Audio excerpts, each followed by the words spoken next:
The name of Almighty Allah, the most gracious, the most merciful. Respected students, friend, follower. You are listening to the voice of Sarana. Our contact number is 030563194464. Subscribe, like our channel, The ESL Academy. Respected students, इससे पहले हमने Raymond William की life को discuss किया. आज फिर discuss करते हैं. रेमंड विलियम अगस्त 31, 1921 में पैदा हुए यूनाइटेड किंगडम में और 26 जनवरी 1988 में इनकी डेथ हुई है. वर्ल्ड वार वन का जो ड्यूरेशन है वो 1914 से लेके 1918 तक है. 1939 में और 1945 तक यानी 1939 से लेके 1939 से लेके 1945 तक सेकंड वर्ल्ड वार का ड्यूरेशन है.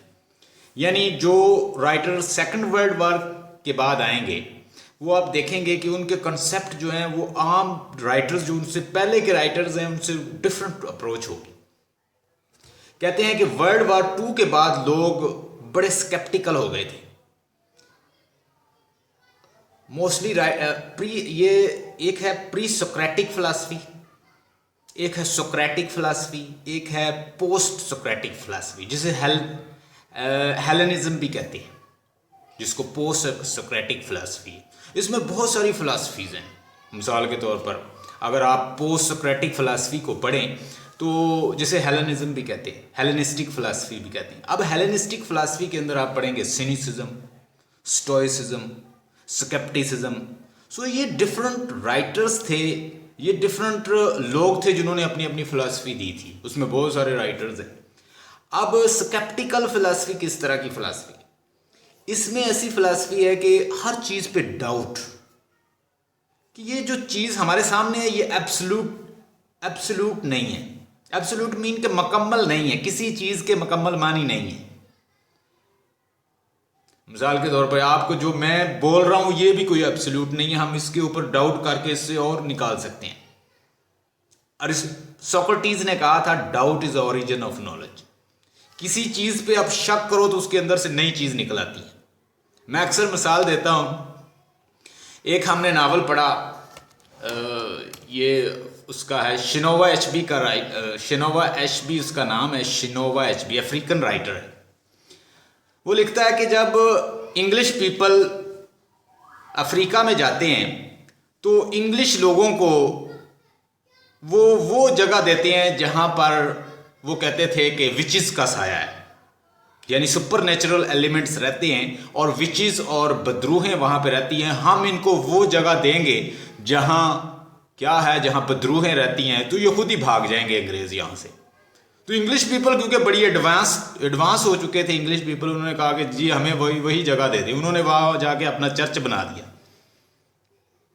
ये थिंग्स फॉल अपार्ट नावल है शिनोवा एचबी का, अफ्रीकन राइटर. वो उस जगह को लेते हैं क्योंकि वो बहुत आगे गुजर चुके हैं. वो कहते हैं ये सब झूठ है. वो मानते नहीं थे, वो बहुत मॉडर्न थे इंग्लिश पीपल. उन्होंने वहाँ पे चर्चेज बना दिए और वो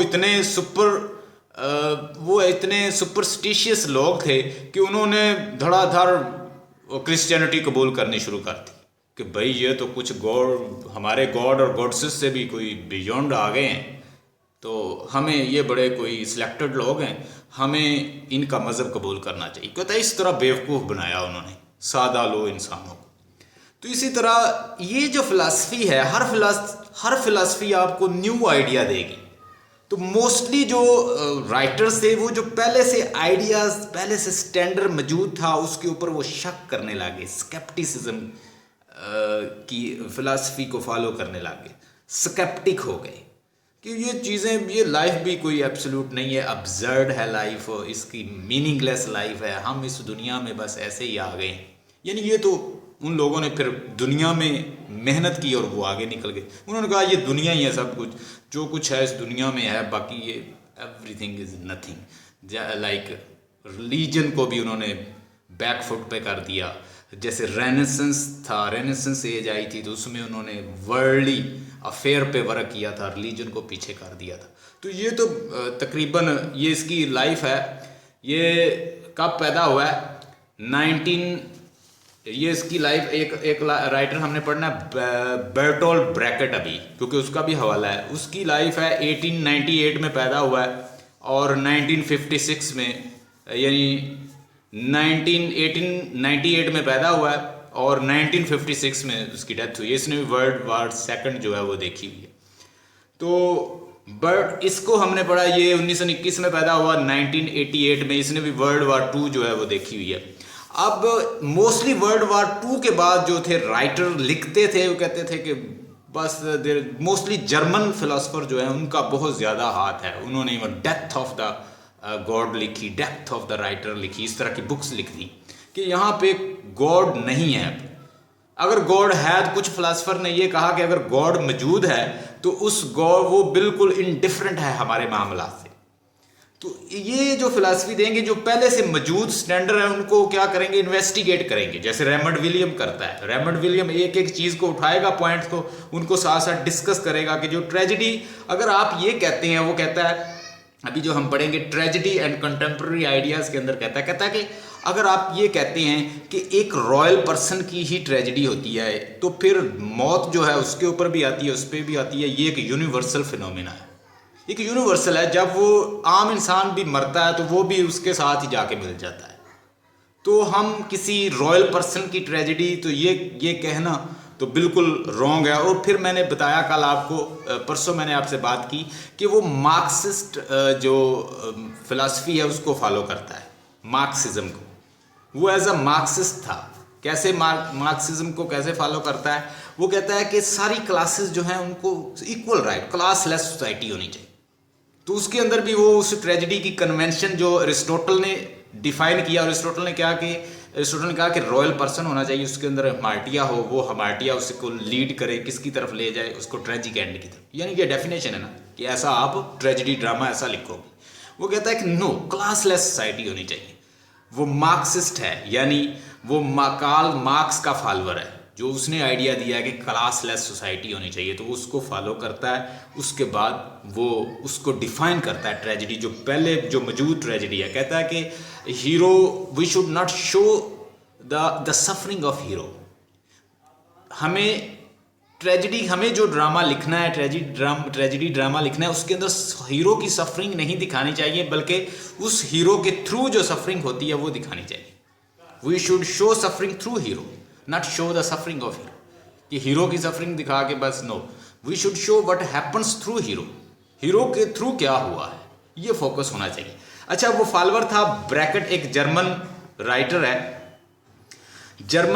है बेर्टोल्ड ब्रैकेट। स्पेलिंग थोड़े से मुश्किल हैं, लिख लें। ब्रैक्टियंस जो फिलॉसफी है इसको वो फॉलो करता है। बेर्टोल्ड ब्रैकेट के स्पेलिंग लिख लें, BERTOLT, बेर्टोल्ट ब्रैकेट, BRECHT ब्रैकेट। यानी इसकी एज है 1898 में पैदा हुआ है और 1956 में इसकी डेथ हुई।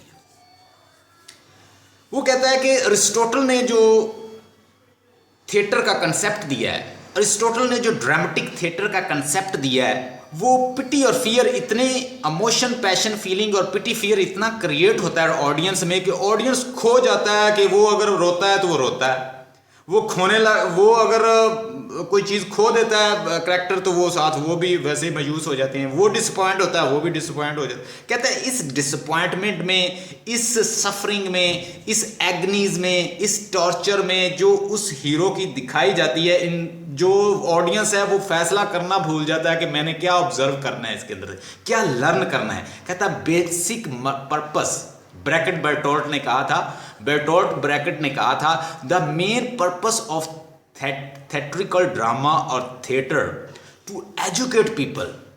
Art is a hammer with which you can mend society. मैंने आपको उसका स्नैपशॉट भी सेंड किया कि आर्ट, वो कहता है कि एक हैमर है। Art is not mere reflection of society and community and what happening in your society. Rather, its main purpose to educate, to direct, to teach, to instruct. तो क्या कहता है बेर्टोल्ट ब्रैकेट के आर्ट का मकसद ये है कि वो लोगों को टीच करे, वो एजुकेट करे, वो गाइड करे, वो इंस्ट्रक्ट करे, वो उनको कुछ दे। तो अगर आप पिटी फियर क्रिएट करेंगे और मोशन, पैशन, फीलिंग इतनी क्रिएट कर देंगे रीडर या जो ऑडियंस है आपका वो बिल्कुल उसमें खो जाएगा। वो रोएगा तो वो रोने लग जाएगा, वो हंसेगा तो वो भी हंसने लग जाएगा। वो कहता है कुछ ऐसी सिचुएशन हो कि वो हंसे, करैक्टर रो रहा हो तो ऑडियंस हंसने लग जाए, करैक्टर हंस रहा हो तो वो रोने लग जाए, ये क्या कर रहा है। यानी वो इस तरह की कुछ अगर सिचुएशन बना देंगे, वो कैसे, वो कहता है एलिनिएशन, स्ट्रेंजमेंट लिख ले। वो कहता है जी एलिनिएशन क्रिएट करे, स्ट्रेंजमेंट क्रिएट करे और साथ क्या करे, सेपरेट कर दे, दूर कर दे। अब ये नहीं कि वो तो उसको थिएटर से कुछ 20 मील पीछे बिठा दे, वो एलिनिएशन क्रिएट करेगा, मेंटल एलिनिएशन कर दें। वो कैसे क्रिएशन होगी, मिसाल के तौर पर मिसाल देता हूं मैं आपको। मदर डे की मीटिंग चल रही हो, मदर डे यानी मदर डे मनाया जा रहा हो, तो पीछे बैनर लगा दें कि मदर डे है भाई। सारे लोग जो हैं वो पहले ही जानने लगे जाए कि मदर डे जो है ना वो डिस्कस हो रहा है। फादर डे के ऊपर अगर आप लगा देंगे बहुत बड़ा बैनर, तो डेफिनेटली आपको पता चल जाएगा कि ये फादर डे की डिस्कशन हो रही है, और जो कुछ यहाँ पे डिस्कशन हो रही है ये खास टॉपिक के बारे में डिस्कशन हो रही है। कहता है कि जब एपिक थिएटर आप क्रिएट करेंगे, एपिक थिएटर के अंदर आप ये बताएंगे ऑडियंस को कि ये रियलिटी नहीं हम दिखा रहे, ये उस रियलिटी की क्या एक, हम आपको रियलिटी की कॉपी दिखा रहे हैं, ये it is not reality whatever we are showing. तो आप पढ़ के जो है वो कहता है जी पहले तो वो ये है कि नरेशन, ये थ्रू नरेशन हो कि रीडर के जो करैक्टर्स हैं वो पहले ऑडियंस के सामने पढ़े जाए, उनको बताया जाए कि भाई हम ये करने जा रहे हैं, इस तरह का प्ले है। और साथ साथ ऑडियंस जो है वो ऑब्जर्व करते जाएं, देखते जाएं। पिटी फियर क्रिएट कर देंगे तो वो तो बिल्कुल खो जाएगा।